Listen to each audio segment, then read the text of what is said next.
And now I would like to present our dear colleague Jelica Šumić-Riha.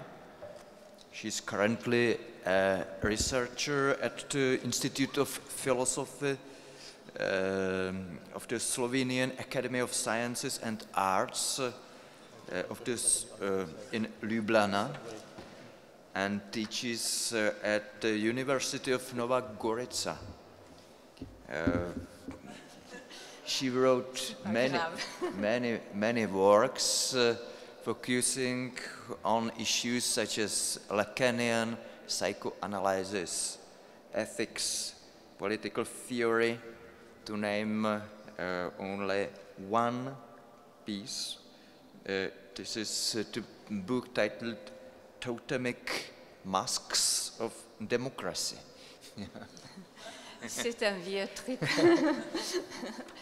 And please, the floor is yours, and the title of her presentation is Le dire de Cantor selon Badiou et Lacan.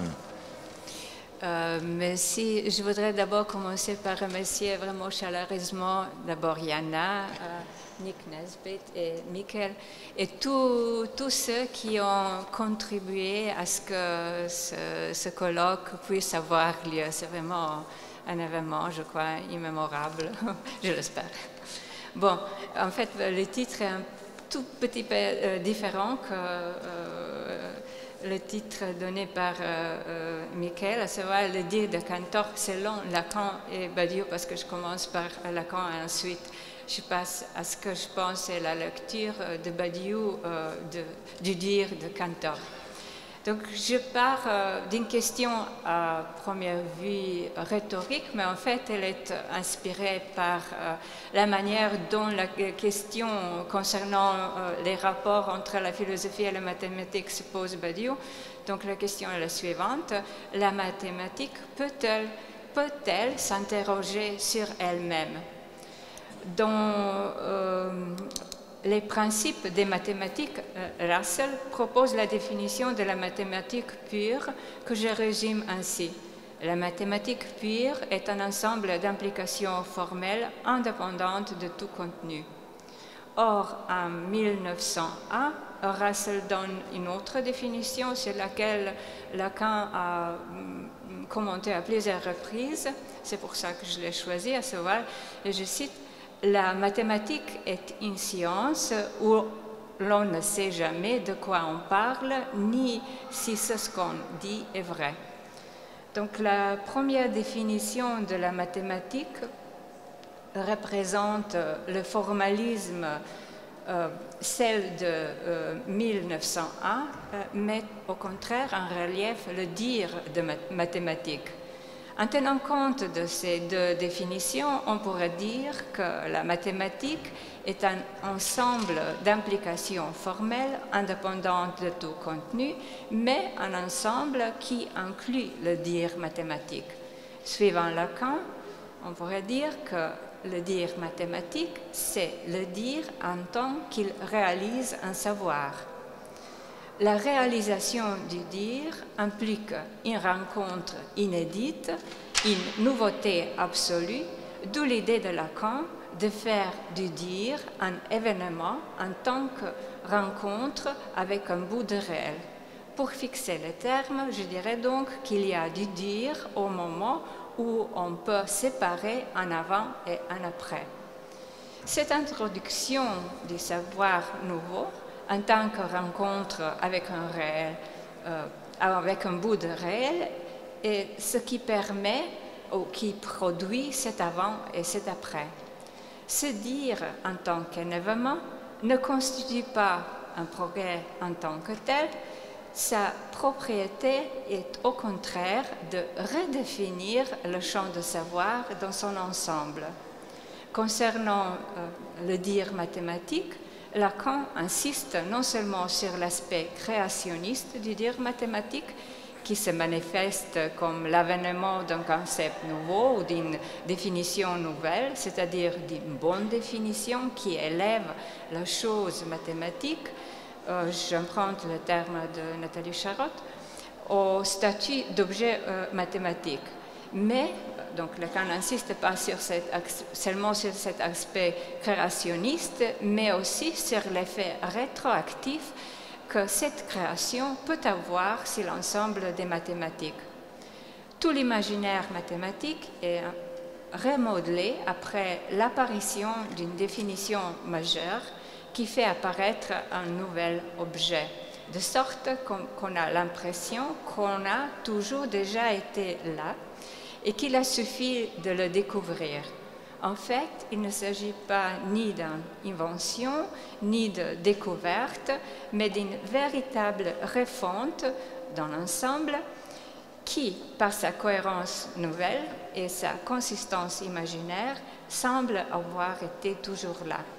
Je crois que c'est là, pour reprendre la définition de Russell, que le mathématicien ne sait jamais de quoi il parle.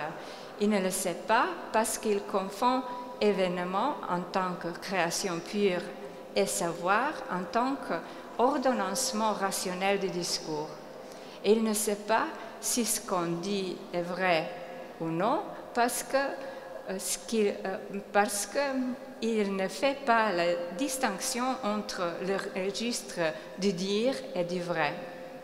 La réflexion sur la nature du mathématicien et sur le lien qu'il entretient avec les mathématiques s'inscrit donc dans une redéfinition et de l'autre, le grand autre, et du sujet. Le mathématicien est l'exemple paradigmatique d'un sujet qui trouve son nom à partir du lien qu'il entretient avec un objet, la mathématique, et cela indépendamment de toute détermination subjective. Donc, le discours mathématique, comme on le sait, est le discours le plus destituant en ce qui concerne le sujet. L'objet mathématique, la mathématique, devient l'autre du mathématicien qui n'est en quelque sorte que la métonymie de cet objet. Par le biais du mathématicien, Lacan définit le sujet non pas comme produit de l'articulation signifiante, donc de l'effet de signifiant, mais comme signe des modifications du réel. Il définit aussi par son savoir-faire avec le réel mathématique et pose dans le même temps un autre qui inclut ce réel. Dans cette perspective, il faut distinguer la question de l'être de celle du réel, pour pouvoir considérer la mathématique comme ayant le but d'obtenir un nouveau réel, le réel mathématique. La mathématique est la science du réel mathématique. Plus précisément, la science du réel du discours mathématique. Le réel mathématique est produit par le discours mathématique, mais ce réel est en quelque sorte nécessairement antéposé à ce discours. Donc, une fois produit, il est posé comme préalable, comme toujours étant là. Si l'on peut parler de quelque chose comme effet de réel en mathématiques, c'est que le réel de discours est régi par rétroaction. Dans la découverte, ce qui est atteint au terme du processus de cette découverte est considéré comme ce qui le procède. C'est cette valeur que Lacan donne au terme « exister » avec un trait d'union. L'existence se pose comme étant hors du discours et comme préalable au discours dont pourtant elle procède. Donc à partir de là, on pourrait dégager ou tirer quelques conséquences. Si seul un discours rencontre le réel, un discours est scientifique si un réel existe, donc hors de ce discours. Et la condition de l'existence d'un réel, c'est le moment d'une rencontre avec une possibilité. C'est donc la démonstration, pour Lacan, la rencontre avec le réel est le moment où on ne peut démontrer on ne peut dans la démonstration ni l'affirmer ni nier. Où peut-on trouver l'existence en mathématiques? Le paradigme que propose Lacan est Cantor. d'une impossibilité de montrer, Cantor, par sa méthode de la diagonale, fait surgir le continu en tant que nouveau réel mathématique. Ce passage obligé par l'impossible, on le saisit précisément quand il s'agit de nouveaux réels, parce que c'est en ce moment que la question commence à se poser. Lacan met en valeur l'impossibilité dans le réel en référence à l'autre du discours, c'est-à-dire cette instance qui est censée accepter ou valider ou rejeter ce réel nouveau. L'autre est sommé de dire oui ou non, de consentir au nouveau réel, de l'accréditer ou de le refuser. La pratique courante peut bien ignorer cet autre, mais il se réveille ou émerge lorsqu'émerge un nouveau réel. À l'occasion de la crise des fondements de la mathématique, provoquée en partie par la découverte ou le dire de Cantor, l'autre du discours mathématique a été mis à mal. L'autre a été scindé un moment, donc fin des années 90, début du XXe siècle. Donc l'autre a été scindé un moment par le dire de Cantor et des antinomies de la théorie des ensembles. Or, si ce moment est passé, et si les paradoxes ne gênent plus l'autre du discours mathématique, c'est parce qu'il a appris à faire avec.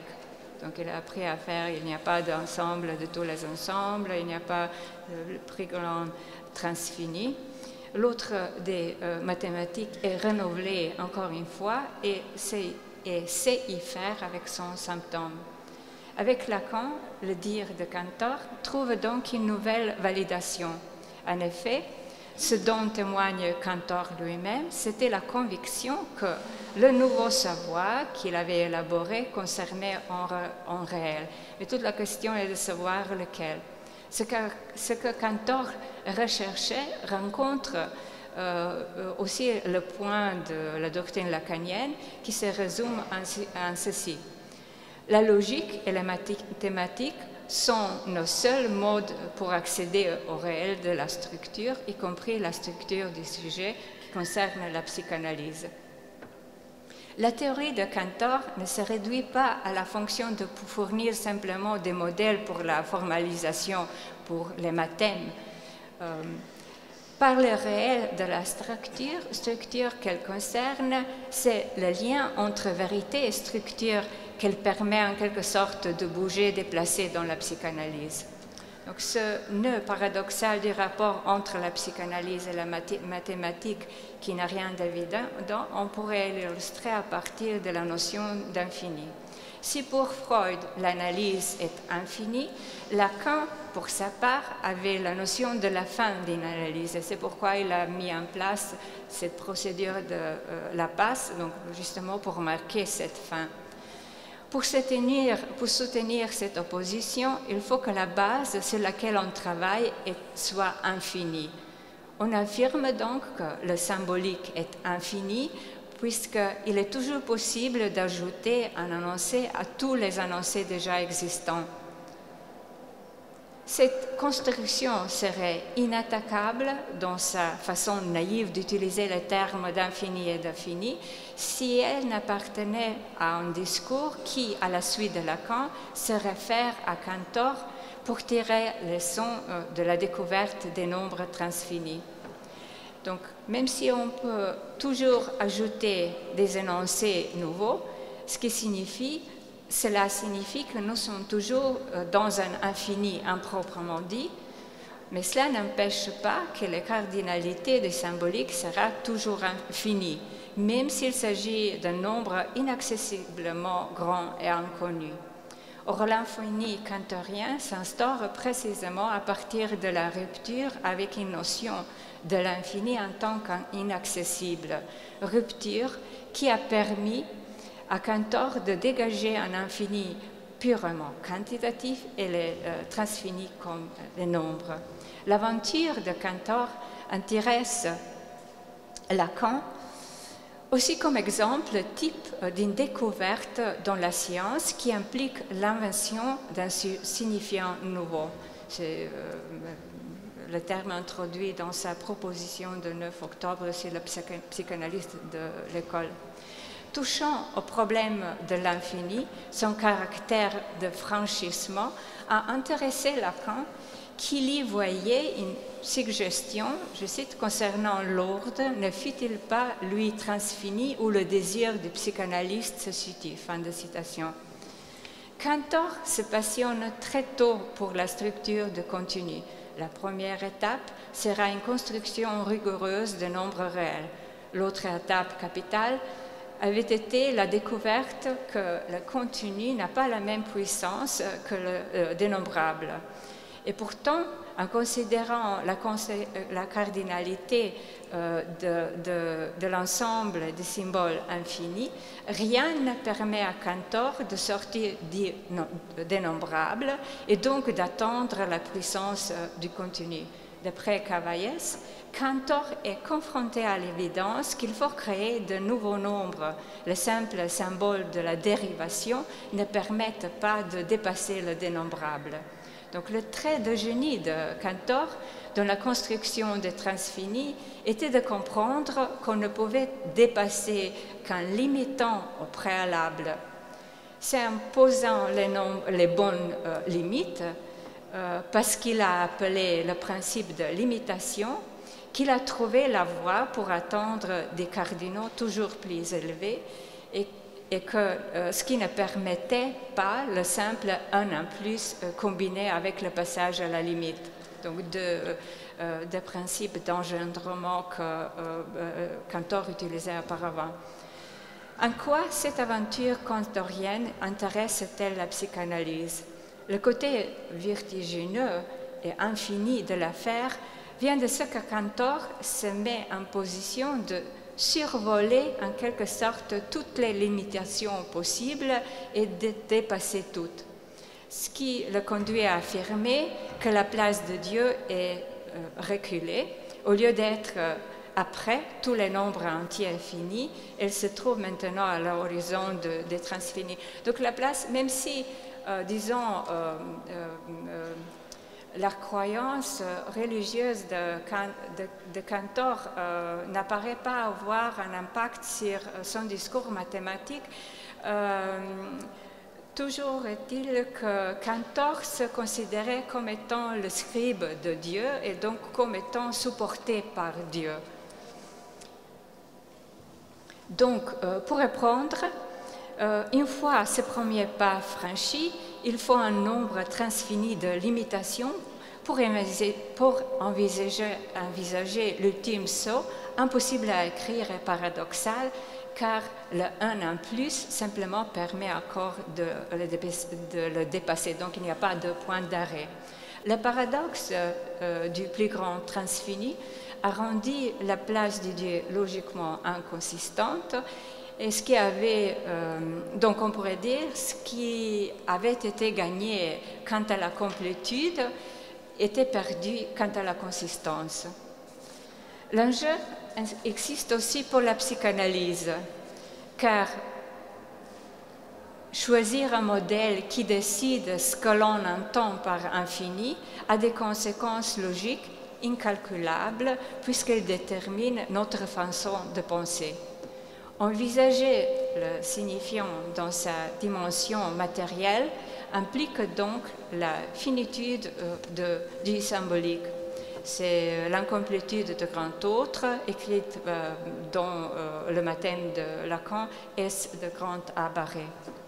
La fin d'une analyse est donc la rencontre de ce manque cardinal au cœur des signifiants et la place, mais en même temps la place pour un désir inédit qui rend possible l'invention d'un savoir dans le réel. On peut donc conclure que Lacan, pas plus que Freud, n'admet l'infini actuel dans la psychanalyse. Il reste tous deux foncièrement finitistes. Donc je passe maintenant à la manière dont je crois que Badiou lit le dire de Cantor. Du fait de la philosophie,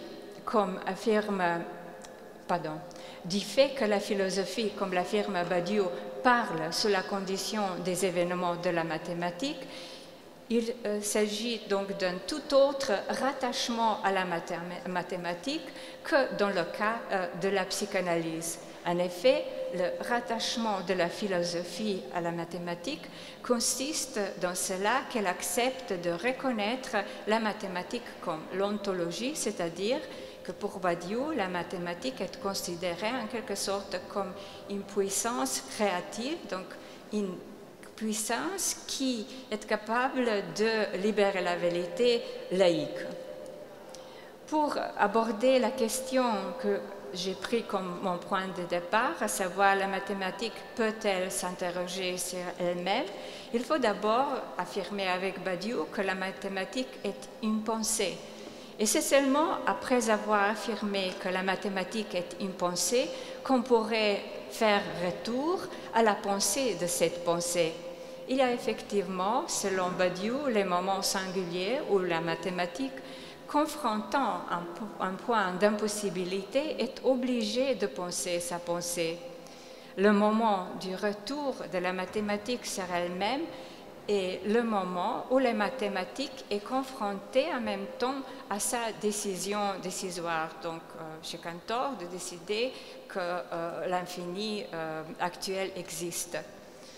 Or, c'est à ce point où la mathématique pense ce qui, dans la pensée, est de l'ordre d'une décision de l'acte, un acte qui, selon Badiou, engage durablement le réel de l'être.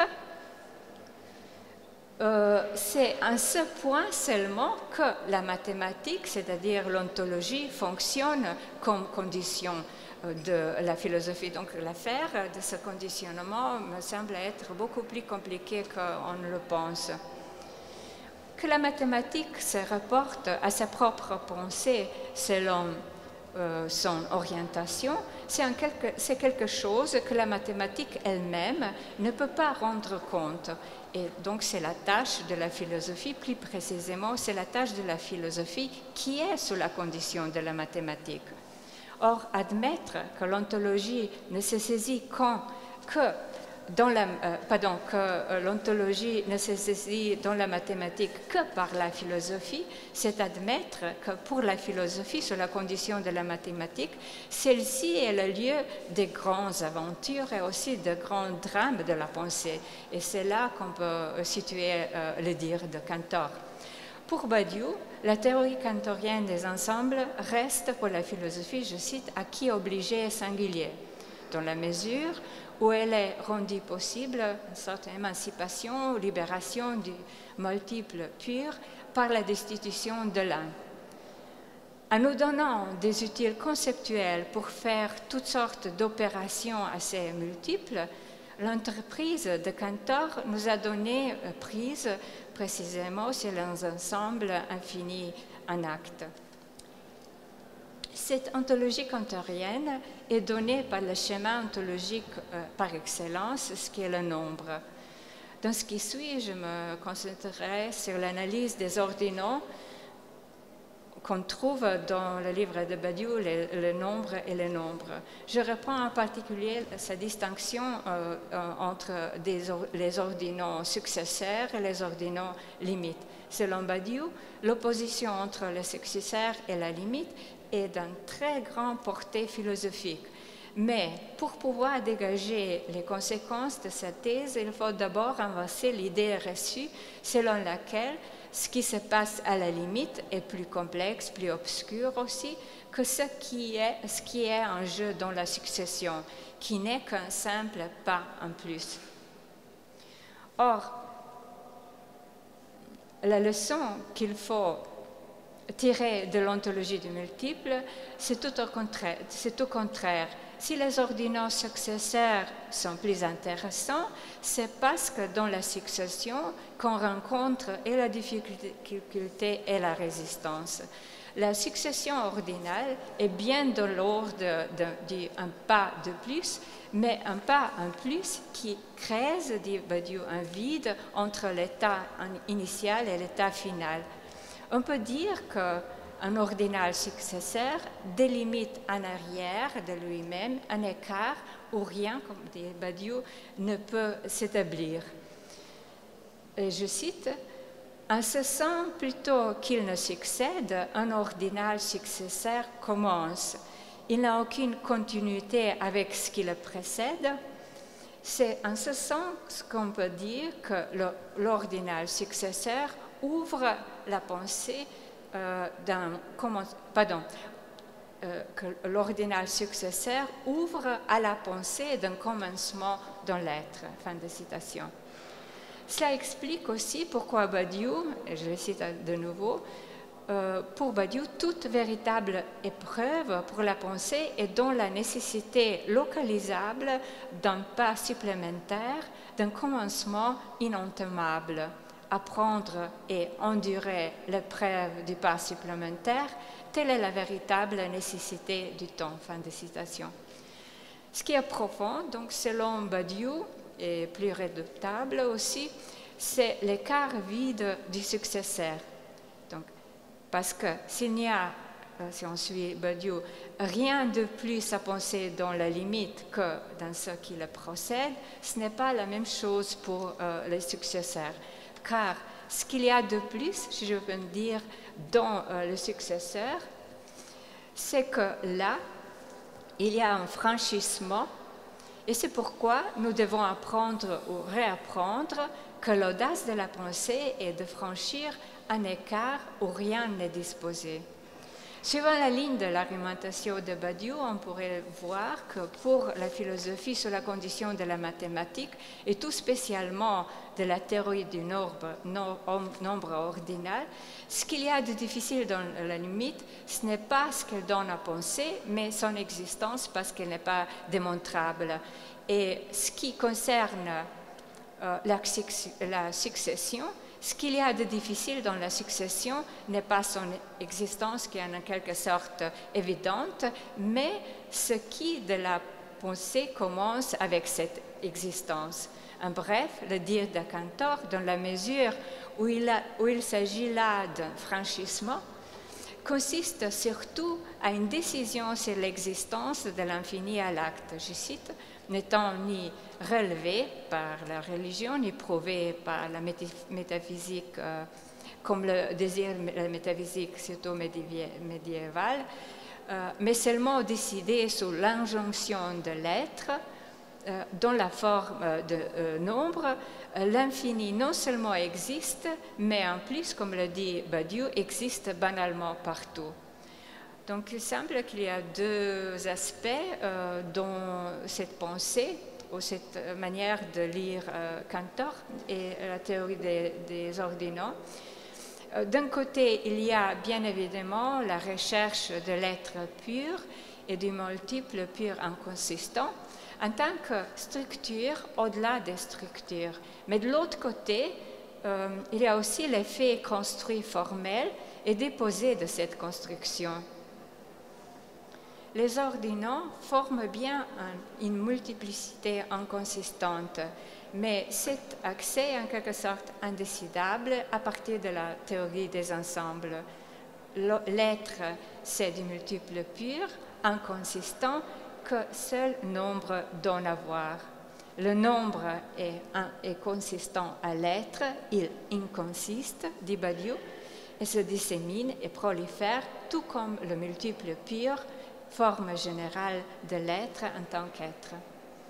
Il faut donc, pour donner une consistance à cette ontologie de l'inconsistant, montrer que le nombre est justifiable des théorèmes de composition. Selon Badiou, il serait ça représenterait une grande victoire pour une vision ontologique des mathématiques qu'établir le caractère structurel du nombre, de le délier de sa ponctualité empirique et de l'arracher à la forme simple de l'objet. La pensée, donc, sépare et délie les intrications du multiple pur. Il s'agit là d'un certain concept de nombre, précisément de nombre ordinaux, mais que la théorie algébrique, quand même, réussit à formaliser. Sous cette forme, donc, l'opératoire est en quelque sorte réintroduit comme une condition supplémentaire, quoique nécessaire, d'existence de l'être comme être mathématique du nombre. Donc, que dit l'ontologie chez la théorie des ensembles elle-même? Le nombre est coextensif à l'être parce que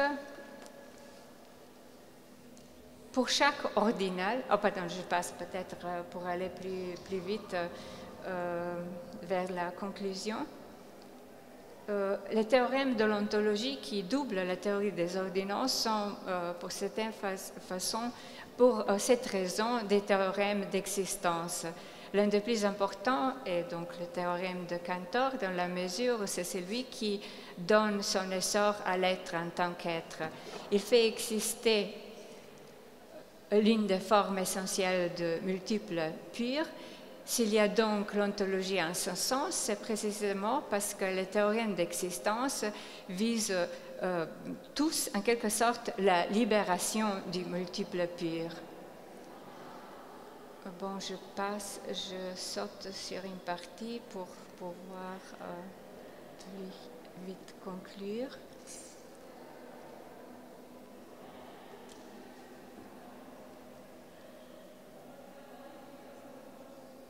Donc,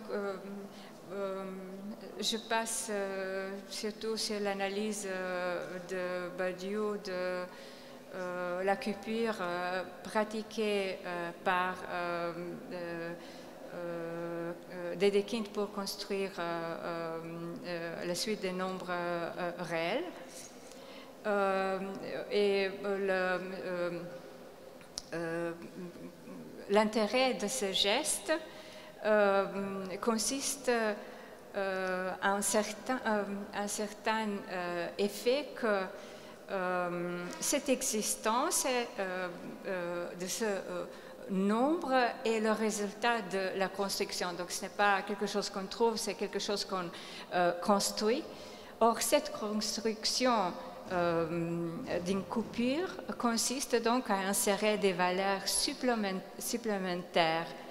Il y a donc bien quelque chose de plus, il y a bien production de nouveaux objets qui résultent des constructions précédentes, et ce à cause de la structure même sur laquelle coupure opère, à savoir la droite réelle. Donc, si on coupe, on met un jour et on produit. Il y a en mathématiques une réflexivité qui se replie sur elle-même et qui produit dans cette forme même de déploiement, comme si par la répétition du geste surgit un surplus qui découvre le contenu caché des objets répétés. Ce moment qu'on retrouve dans la théorie du nombre ordinal est celui d'une libération qui caractérise toute théorie mathématique qui a comme l'un de ses objectifs de produire non seulement de nouveaux objets, de nouveaux réels mathématiques, mais de produire comme un surplus incalculable la productivité de la pensée elle-même. Quelle est la leçon qu'on pourrait tirer de la lecture badiousienne du dire de Cantor? En modifiant et en paraphrasant en quelque sorte une formulation que j'emprunte à son ouvrage Le siècle, on pourrait dégager chez Cantor la même passion du réel qu'il a travaillé le siècle dernier. Ce qui importe dans les projets mathématiques, à commencer par Cantor, peut se lire dans le fait que, je cite Badiou, la présentation formelle de la mathématique enveloppe une radicalité fondatrice quant à la nature de son acte. Fin de citation. Dans cette perspective, telle que la propose Badiou, on pourrait donc dire que ce que vise la formalisation de l'acte mathématique n'est rien d'autre que le dire du réel mathématique. Si l'on admet que le savoir produit par l'expérience scientifique à prendre au sens à l'âge n'est pas ce qui permet de mieux voir le monde, mais ce qui nous permet d'ajouter des résultats qui n'étaient pas là auparavant, donc dans un aucun autre, qu'il soit Dieu ou non. Alors, on pourrait considérer le dire de Cantor comme un résultat qui s'ajoute à un réel qui n'était pas là auparavant, lui, garanti d'aucun autre. Pour conclure, je dirais donc que la mathématique peut créer une possibilité nouvelle pour la philosophie. Or, elle ne le peut pas que grâce à la contingence de ce que le sujet mathématicien y produit. La possibilité nouvelle que produit la mathématique n'est donc pas une simple affaire de déduction logique, mais implique un acte qui est sans garantie. Merci.